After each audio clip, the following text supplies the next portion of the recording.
le but, c'est de continuer à faire plutôt de mettre tout son effort sur la partie client, les interactions qu'a l'utilisateur, mais de quand même pouvoir persister l'information sans devoir aller mettre en place tout un serveur, toute une base de données, créer les tables. En plus, vu qu'on est en pleine partie plutôt prototypage, créativité, on n'a pas forcément envie de déjà réfléchir entièrement à la structure de nos tables. Puis à chaque fois qu'on va se dire, ah tiens, on pourrait rajouter cet attribut, on va devoir aller changer notre base de données pour ajouter une nouvelle colonne et ainsi de suite. Donc on va utiliser un système de persistance qui n'a pas de schéma, où on met ce qu'on veut dedans où on veut, et c'est à nous de nous débrouiller pour mettre les choses d'une manière où on sait les retrouver. Donc si dans une liste on va mettre plein d'objets différents avec des propriétés différentes, ça va être pénible à récupérer l'information. Donc c'est pas parce qu'il n'y a pas de schéma qu'il ne faut pas structurer les choses, mais l'avantage de ne pas avoir de schéma imposé, c'est qu'on peut ajouter et enlever des propriétés au fur et à mesure, tout en restant dans une cohérence qui va nous permettre de traiter, de travailler sur ces collections. Donc le service de base de données, il est offert, celui qu'on va utiliser par Google, et il va en plus donc de persister nous permettre de synchroniser les données parce que tout le monde qui est connecté au même attribut, au même endroit dans ce système de stockage, le petit programme client qu'on va installer fourni par Google, il s'occupe de écouter les changements et puis à chaque fois qu'il y a un changement sur le serveur, de le redistribuer à tous ceux qui écoutent à cet endroit-là. Donc c'est une sorte d'objet avec des sous-objets où on se connecte où on veut et puis à cet endroit-là, on va écouter les changements. Si on écrit dedans, tous les autres seront informés aussi. C'est un produit qui s'appelle Firebase Database. Donc maintenant, ils ont changé le marketing, ils ont tous les services, ils les ont regroupés sous ce nom Firebase. Avant, c'était que la base de données synchronisée qui s'appelait comme ça. Et donc pour différencier, maintenant, la base de données synchronisée s'appelle Firebase Real-Time Database. Ils viennent de sortir une autre version encore, mais nous, on va utiliser cette version-là qui marche bien pour les petits trucs qu'on veut faire. Donc on va installer les outils Firebase que Google met à disposition, qui seront après, comme le vu CLI, à la ligne de commande, on pourra envoyer des commandes pour installer des choses, connecter notre compte, et ainsi de suite. Donc on l'installe en global une fois pour tous les projets avec l'option G dans notre console. Donc ça, c'est pour les outils. Ensuite, dans notre projet, pour nous faciliter la vie, on va installer donc la librairie Firebase de Google, plus quelqu'un qui a fait une petite librairie qui va faire que la librairie standard JavaScript, qu'on pourrait utiliser dans n'importe quel framework, marche encore plus facilement avec Vue. Donc on installe deux librairies, on peut installer en une fois deux choses.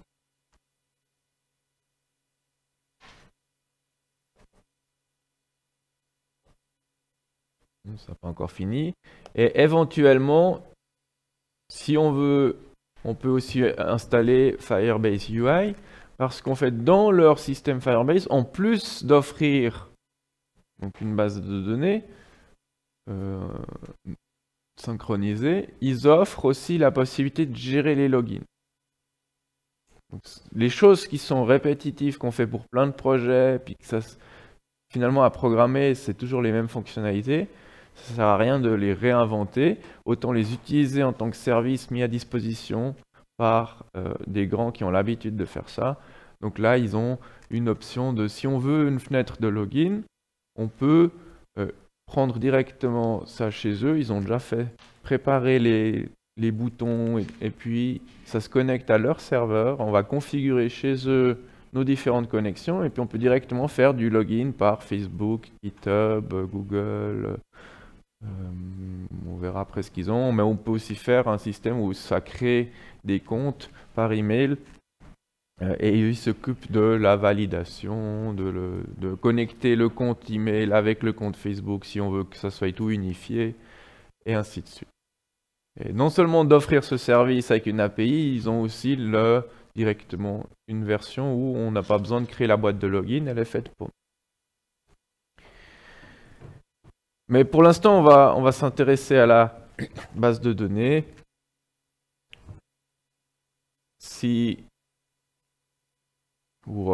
De ce service de synchronisation temps réel. Et pour les permissions, on verra peut-être un peu plus tard. Ça n'a toujours pas fini de s'installer. Donc pendant que ça installe, on peut aller voir chez Google. Donc si on cherche Firebase Google, on tombe sur ce site Firebase. Là, on peut créer des projets avec son compte Google. Là, j'ai déjà mon projet pour ce cours.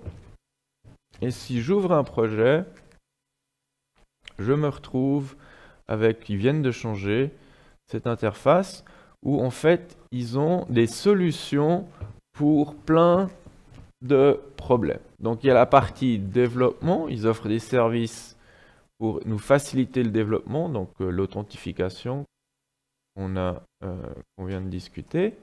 Pour l'authentification, si on va regarder, on voit qu'on peut aller voir ces gens et puis on peut aller régler les méthodes de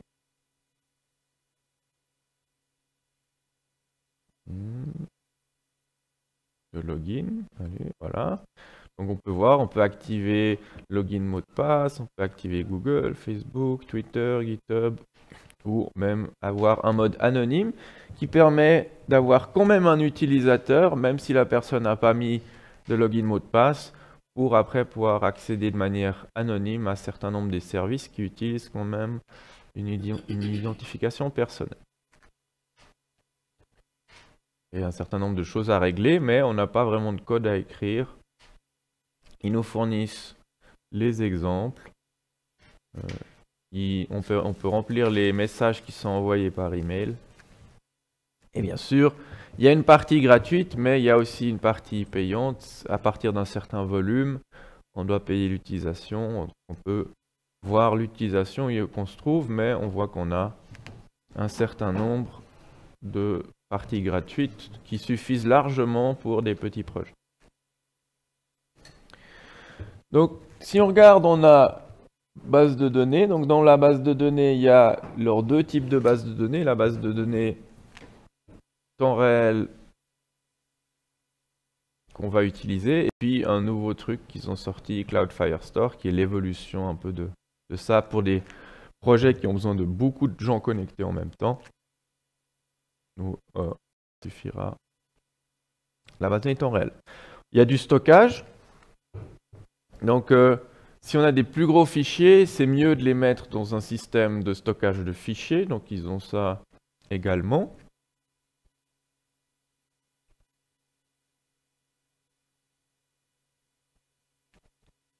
Qu'est-ce qui se passe avec Internet?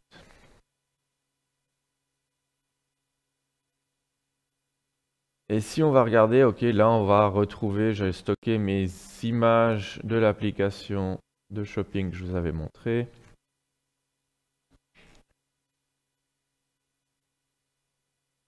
Il devrait y avoir les photos qu'on a prises avec l'application.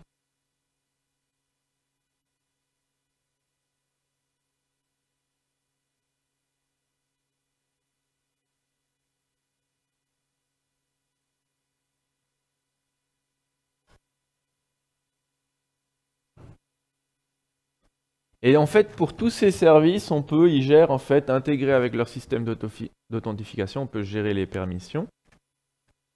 Donc là, on a notre image, il nous le dit, attention, pour accéder à cet endroit, il faut que l'utilisateur ait les permissions, ou bien, attention, il utilise les permissions par défaut, par défaut, peut-être qu'on a le droit que tout le monde accède.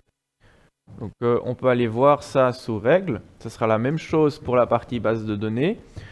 Ils ont un système où en format JSON, on peut spécifier les règles d'accès. On va voir ce qu'il y a comme règle d'accès. Ici, ok, ben en fait, on autorise sur tous les chemins de lire. Donc, tout le monde peut lire et puis écrire seulement si on est authentifié. Donc là, il n'y a pas grande règle de sécurité. C'est moyennement idéal, mais si c'est juste pour stocker des fichiers temporaires ou autres, ça. Si on retourne sur la base de données,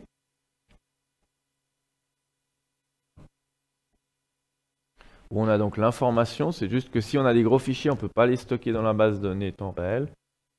C'est là où on met le lien vers l'autre base de données de stockage, ou l'autre emplacement de stockage, c'est vraiment une base de données.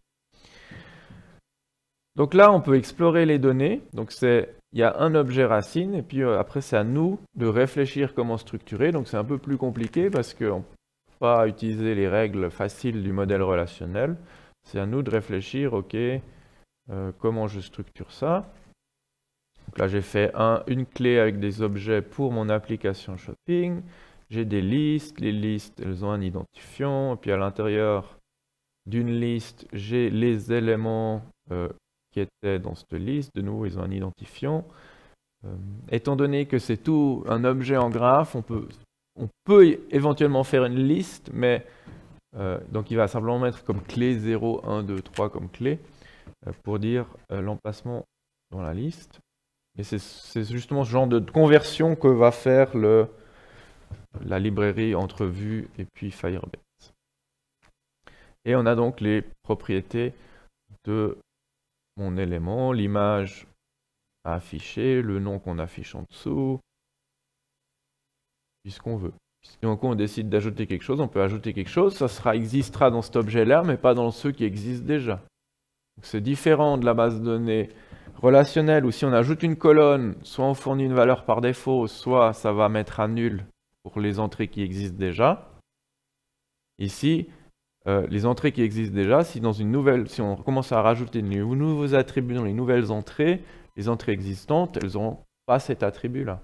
Donc dans notre code, il faut s'attendre à, tout d'un coup, si on fait point quelque chose, point un attribut qu'on pense avoir parce qu'on l'a ajouté à nos nouveaux objets, des anciens objets risquent de ne pas l'avoir. Il faut faire attention dans le code.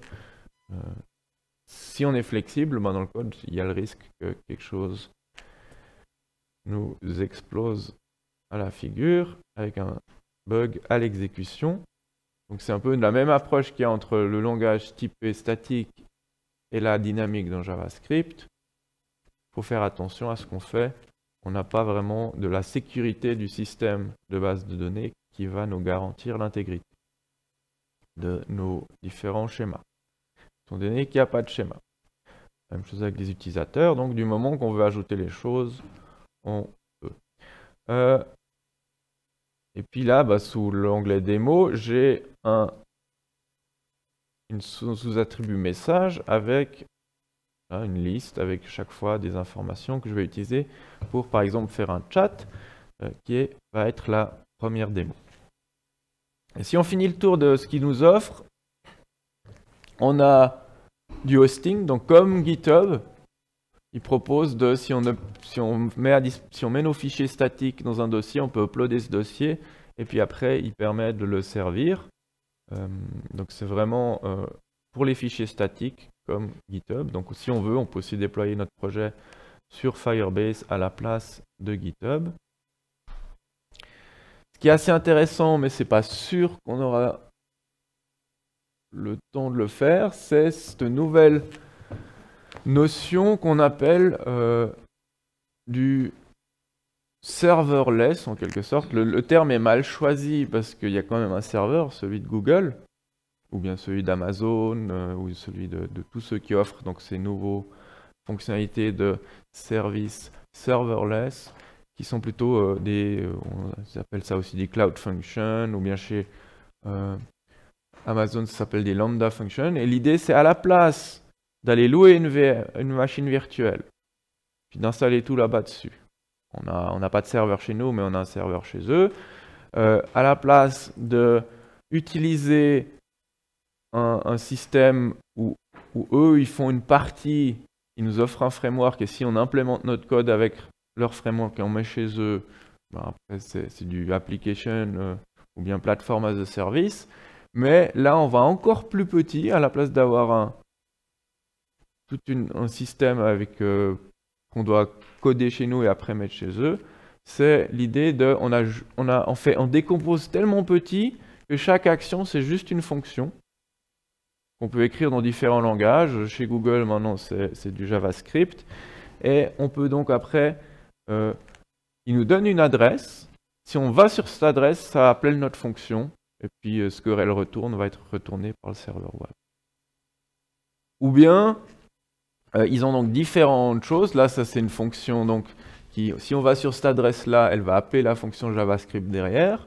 Et ils ont d'autres systèmes où, en fait, on peut dire, OK, moi, je veux que tu écoutes cet endroit-là dans notre base de données, temps réel. Et puis, si quelqu'un écrit quelque chose dedans, ou supprime, ou modifie, alors appelle la fonction avec les changements. Et puis comme ça, elle peut faire quelque chose quand il se passe quelque chose sur la partie base de données. Donc c'est un peu comme des triggers et avec des procédures stockées en base de données relationnelle. Il y a quelque chose qui va déclencher le code, ça va appeler la fonction.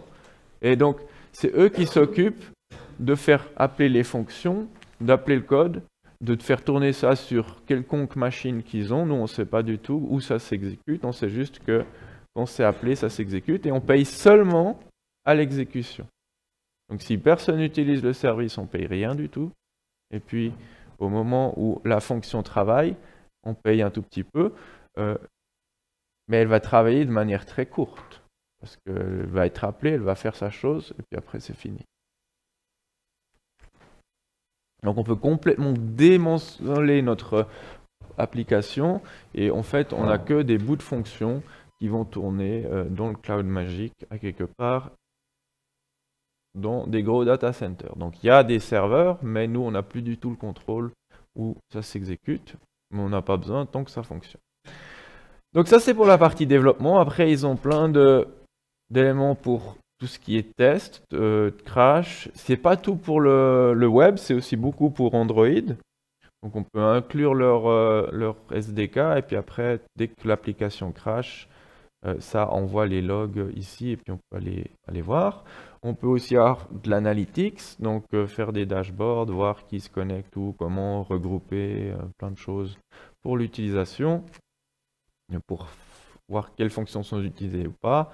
Et puis même, mais c'est surtout pour Android, donc la gestion de la pub, la gestion des liens à l'intérieur d'une app Android et ainsi de suite. Nous, on va donc se contenter d'utiliser la base de données, qui maintenant j'ai les outils installés. On installe encore la librairie Firebase. Et après, on peut y aller. Donc, pour pouvoir se connecter chez Google, il faut qu'ils puissent nous reconnaître. Donc, il nous faut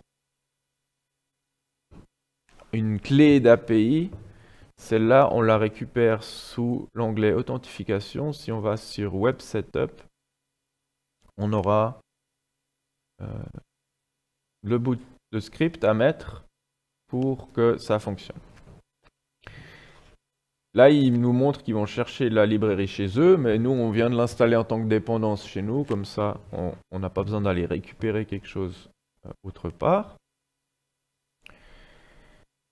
Et je vous ai mis ma clé dans les slides, comme ça, vous n'avez pas besoin de créer quelque chose pour faire les premiers tests. Donc si je copie tout ça, et que je le mets, on va le mettre dans un fichier séparé, on va appeler Firebase, comme ça, on structure notre code et tout ce qui est initialisation de Firebase se trouve dans un fichier Firebase, sous source.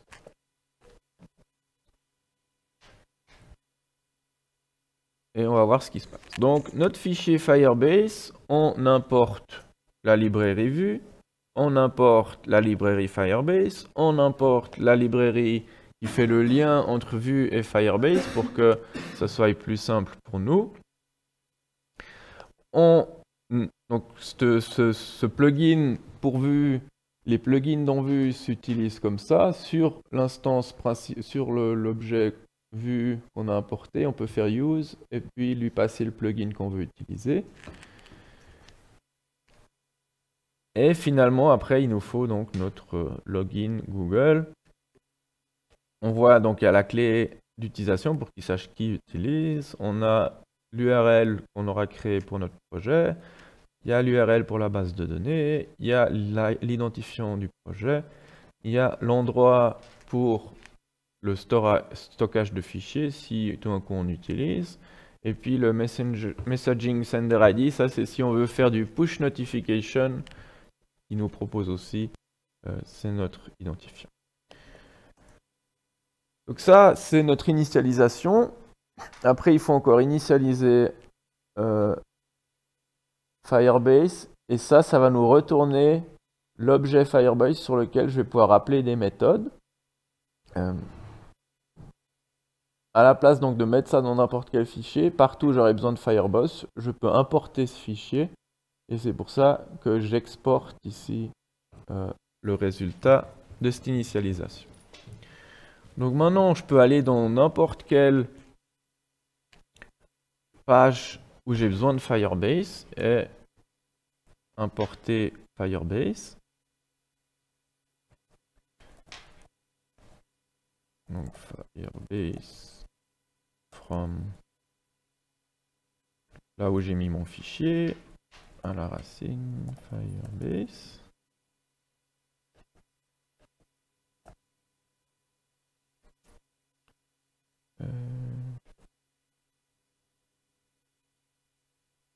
Que j'ai fait là, hein, donc c'est ce qu'on a là.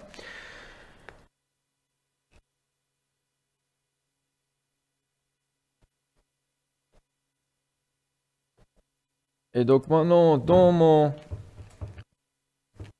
vue standard, ce que je dois faire c'est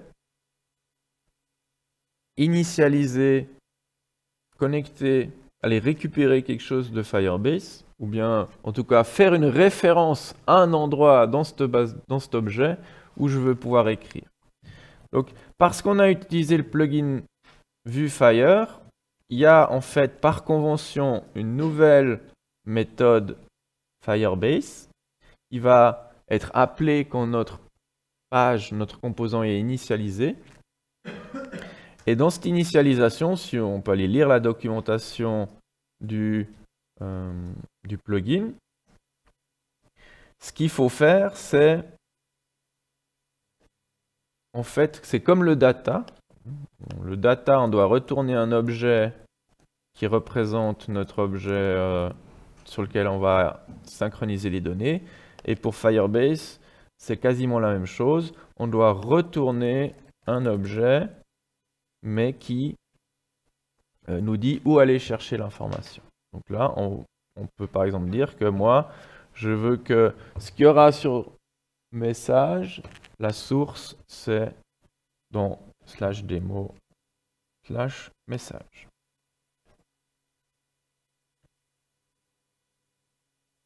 Donc,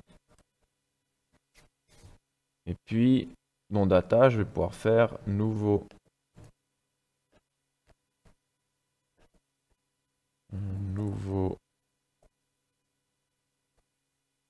message. Initialement, c'est vide. Comme ça, j'ai donc mon message local, ma variable qui va contenir le nouveau message, la variable qui va aller chercher la liste des messages que j'ai décidé de mettre sous /demo/message. Pour que ça fonctionne, j'ai donc mon objet Firebase de l'API que j'ai initialisé dans mon fichier là, qui retourne donc un objet configuré qui permet d'accéder au service Firebase. Le service Firebase, il offre plein de services différents. Donc je vais dire, moi, ce que je veux utiliser de Firebase, c'est la partie base de données. Et puis là, dans la base de données, l'endroit, quelque sorte la table, mais il n'y a pas de table. L'endroit où je veux aller accéder, c'est des mots messages.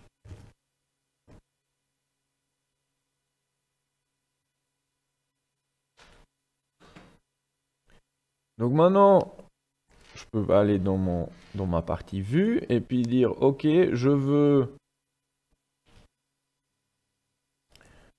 afficher ce qu'il y a dans le message. Donc je vais dans un div mettre ce qu'il y a dans le message. Est-ce qu'il y a quelque chose? Est-ce que ça existe? Ce que je sais qui existe pour sûr, c'est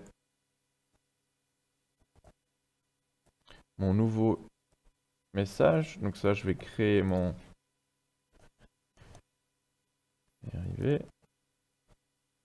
mon champ qui va pouvoir prendre, mon input qui va prendre un nouveau message. Qui va déjà préparer le bouton pour envoyer. Envoyer notre nouveau message. On regarde si notre page fonctionne. Et c'est bon. Et on voit que ça commence vide. Et puis après, dès qu'il a réussi à se connecter et faire tout le nécessaire, il nous affiche ce qu'il y avait à cet endroit sous /demo/message. On voit que c'est une liste avec des objets, pseudo, texte, et puis une propriété un peu cachée qui contient la clé. Donc, je peux dire, ah mais moi ce qui m'intéresse, c'est d'itérer sur les messages. Donc pour un message qui se trouve dans la liste des messages, je veux afficher message.txt, c'est ça que j'avais choisi. Si on nous demande une clé, là ça tombe bien, on a une clé, donc la clé c'est le texte, le m. On ne peut pas écrire .key, hein, .key, donc on est obligé de lui passer ça en notation crochet.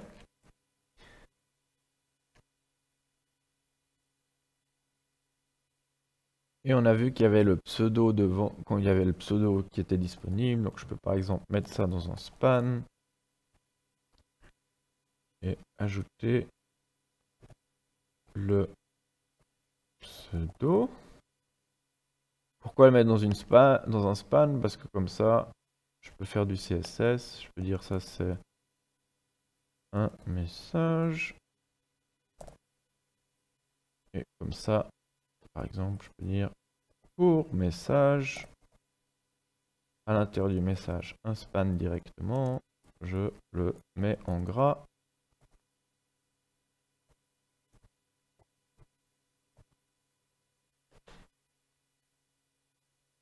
Et je regarde ce que ça donne. Une fois que...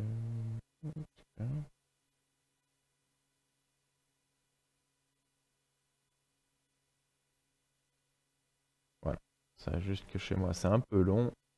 Ça a fonctionné. Après, il faudrait regarder le CSS. On a quelque part un text align center. C'est pour ça que ça se met au centre. Mais ça, après, c'est du CSS. Donc maintenant, je sais aller récupérer l'information. Je dois encore voir comment je peux l'ajouter. Donc, quand je vais appuyer sur envoyer message, qu'est-ce que je dois faire? Là, c'est un peu différent. Je suis obligé d'appeler une méthode. Je ne peux pas juste avoir de la synchronisation magique. Donc, si on veut ajouter quelque chose à Firebase, il faut aller à la référence de l'endroit où on veut ajouter quelque chose. Notre plugin, il gère ça pour nous. Donc, pour toutes les sources qu'on a définies dans Firebase, il crée aussi sur notre objet instance de vue sous la catégorie $Firebase Refs le même nom qu'on a choisi ici. Et comme ça, après, sur cette référence, on peut utiliser toutes les méthodes de l'API Firebase. Donc, par exemple, un push d'un nouvel élément. Le texte, on le récupère dans notre nouveau message. Et puis là, on voit que si je ne spécifie pas de pseudo, il y aura pseudo vide, ou non, pseudo inconnu. Donc à nous de voir comment traiter la situation. Là, c'est ça, là, c'est ça. Voilà. On met encore un virgule.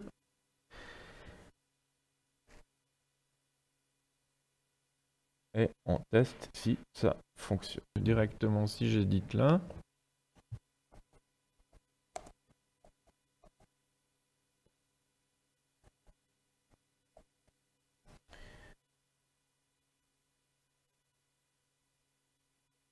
Donc ça, il est arrivé. Là, ça arrive. Voilà. Si on veut supprimer quelque chose, je vous ai mis l'instruction aussi. Il faut sélectionner le nœud en question et faire .remove dessus. Donc là, sous le nœud message, je cherche un enfant qui a une certaine clé. Et puis après, je fais remove dessus. Donc pour tous les détails de ces trucs Firebase, il faut aller regarder la documentation. Donc vous avez directement le lien vers la documentation. Après, ils ont ça pour plein de systèmes différents. Nous, on utilise le web. Il y a des Getting Started qui expliquent les concepts de base. Et puis il y a l'API. Et dans l'API, on va chercher la partie qui concerne la base de données. C'est comme ça qu'ils l'ont appelé. Donc la couche de persistance temps réel pour du JavaScript.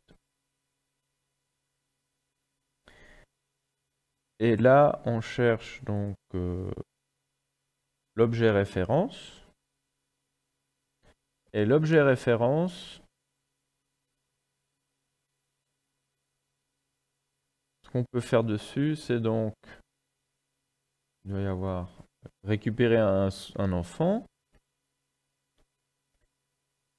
Il y a un certain nombre de choses pas trop utiles. Et puis, il doit y avoir remove. On cherche.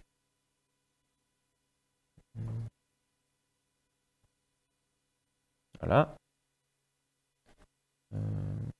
Bon, sur l'écran petit, on n'a pas trop... Là, il y a le push. Ça, on peut ajouter une valeur à cet endroit-là, ou bien le remove pour enlever. Et ça retourne une promesse, donc on peut faire .den et puis exécuter quelque chose quand on est sûr que ça a confirmé que ça a supprimé. Mais dans le Getting Started, il y a plein d'exemples aussi. Pour montrer que c'est vraiment du temps réel, on va faire un petit jeu. Si vous allez sur le slide plus bas, là, vous avez un lien vers un bout de vue qu'on peut copier. Et donc, je vais copier ça, moi, à la place de mes trucs. Il faut avoir fait le fichier Firebase d'abord. Donc, copier le slide d'avant. Et si je mets ça là, plus le reste, qu'est-ce que ça va faire?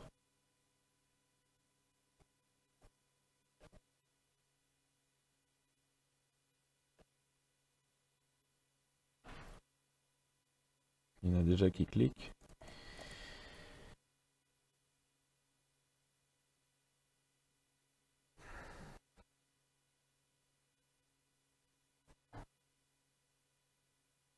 Ah, j'ai oublié le CSS.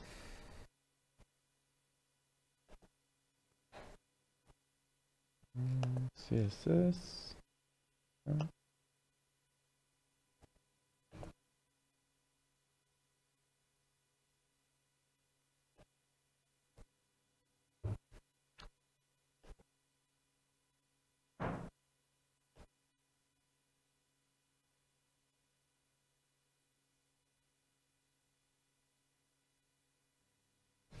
Et j'ai une grille, et si j'appuie dessus, ça met la couleur que j'ai choisie là.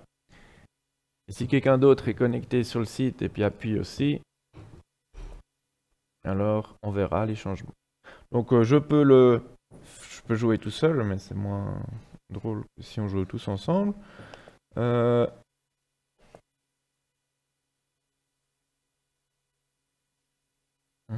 Donc si je change un endroit, il faut bien comprendre que si là, ils se parlent pas ces deux onglets. C'est vraiment deux, c'est comme si c'était sur deux ordi différents. Donc quand j'appuie, ça envoie au serveur. Puis le serveur, il renvoie à l'autre page qui est aussi connectée. Donc ça fait le tour du monde, mais c'est quasi instantané. Après, si vous débranchez le Wi-Fi, ça marche plus.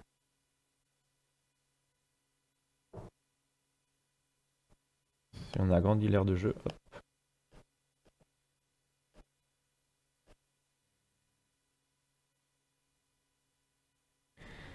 Donc on va voir rapidement le code pour voir qu'est-ce qu'on a fait. Donc, qu'est-ce qu'on a fait dans notre code? Apprendre par les exemples.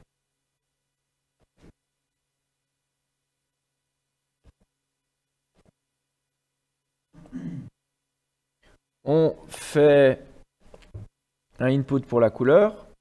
HTML5, on peut mettre type color et puis on a directement une sélection de couleurs. On n'a pas besoin de programmer quelque chose. Le type range, c'est aussi un type HTML5 où on peut spécifier un intervalle. Et finalement, on fait une boucle sur un objet size, une deuxième boucle, et on affiche en fonction d'I et J quelque chose. On choisit une couleur en fonction d'I et J, et puis on peut aussi dessiner en fonction d'I et J. Donc, Firebase se connecte à /game. Cette fois, on ne veut pas une liste, on voulait un objet, vraiment un objet, donc on peut mettre asObject. On est sûr qu'on reçoit un objet et puis pas une liste. Et après, on a dessiné, on va écrire à cet endroit pour la clé IJ, la coordonnée IJ, on va stocker la couleur. Set, ça permet de mettre à jour un emplacement.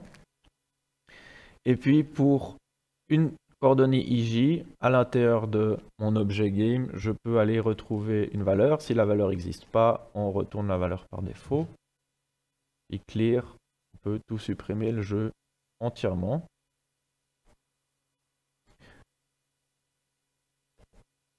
Et si on regarde maintenant dans l'interface, on a dit que c'était sous /game. Donc /game. On voit que c'est bien un objet tout à plat qui contient les coordonnées là où on a choisi de mettre une couleur. Donc c'est à nous de réfléchir. Oui, on aurait pu faire une liste dans une liste, mais finalement, c'est plus simple de faire un objet avec des coordonnées X et Y, et puis d'aller après avoir une petite fonction qui convertit pour l'affichage. C'est ça la difficulté après dans l'architecture de concevoir notre application. En quelques lignes, on peut vite faire des choses, mais ce qu'il faut bien réfléchir, c'est comment je structure mes données pour qu'après, ça me facilite la programmation de mon interface.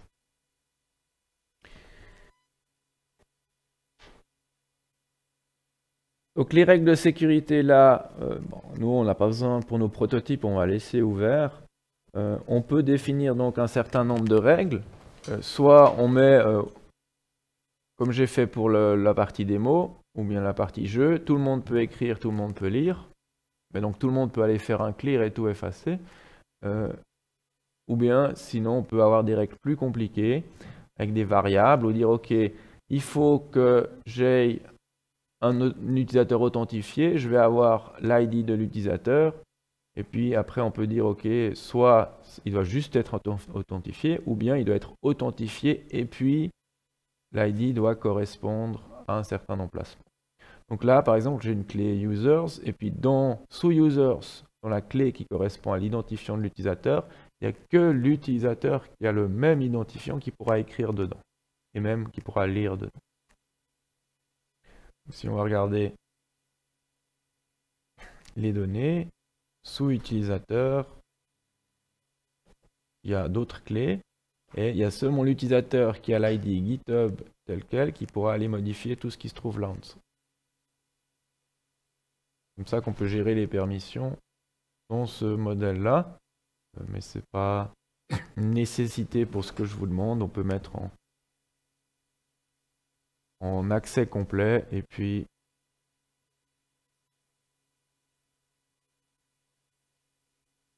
réfléchir aux problèmes de sécurité. On pourra le faire dans une deuxième phase, mais on va s'arrêter avant, je pense. Ce qui est intéressant, c'est que grâce à ça, dès qu'on recharge la page, ça se reconnecte, ça télécharge les données qu'on veut aller chercher. Et puis c'est comme si on avait mis tout un système de base de données derrière en quelques lignes. En plus, gratuitement, on a cet effet temps réel qui est très agréable.